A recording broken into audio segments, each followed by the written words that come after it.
Yes, ma'am. Oh, I'm sorry. Go ahead. So for many years, regardless of the political party in power and regardless whether the economy is growing or shrinking, real wages, as you stated, haven't grown and the concentration of wealth continues to increase. Do you see it as a problem, and would you do something to address it? I don't know if you heard, I talked earlier about immigration. About manufacturing. Yeah. I think the key to that... Manufacturing in China is not... Those individuals don't have better real wages than individuals in the U.S. That wouldn't solve the problem. Well, we all don't want to earn Chinese wages. No one's suggesting we earn Chinese wages. Isn't there also a problem with manufacturing becomes less and less labor intensive? Right, and so there aren't jobs there. Oh, no. I mean, first off... Sure, there are jobs there, but there are going to be less and less and less jobs. Not if you have more and more manufacturing. Well, but they're different kinds of jobs. Right, they're different kinds of... I mean, they're more... Well, we're not going to have a steel mill with 10,000 people in it. You're right. But if we do bring back manufacturing, higher tech manufacturing, I look, just about every day in this campaign, I go to a manufacturing facility. Just about every day.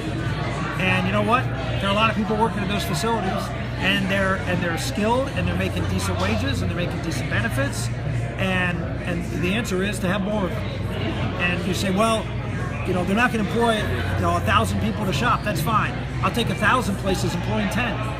Okay, if we can go out and compete, and I think we can. And so the answer is a combination. And by the way, you want to improve the economy not just at the factory level, but if you look at where future manufacturing comes from, future innovation comes from, usually comes from the manufacturing process. Most of the innovation that occurs from people who are working with the product and and do innovation because they are that innovation is now occurring in China. It's not occurring here. And so when the innovation occurs there, it stays there, generally speaking.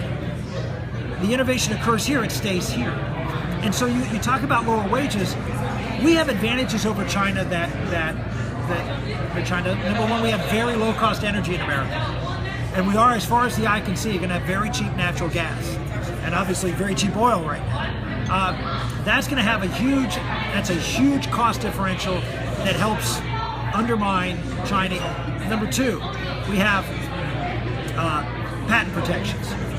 Companies are sick and tired of going to China and having workers there basically learn their products, going and setting up a place down the road and manufacturing the same product.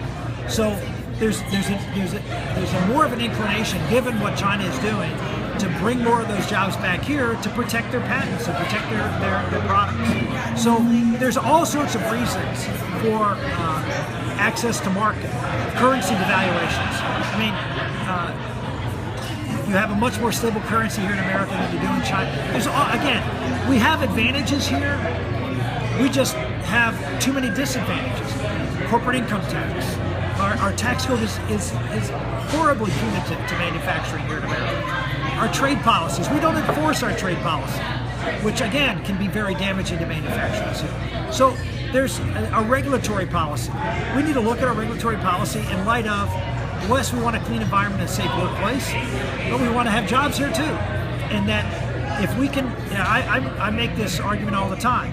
If you are concerned about climate change, where do you want to make things? You want to make things in a country that has little to no environmental regulation, that spews multiple times carbon into the atmosphere per unit made, or do you want to have it made in a country that has regulations that limit those emissions? What's going to be better for the environment? I would say if you want to dramatically reduce CO2 emissions, then you move a lot of manufacturing out of China and India, and you move it back to the United States. That's going to be good for the environment overall, and it'll be good for the American worker and the wages that I talked about earlier.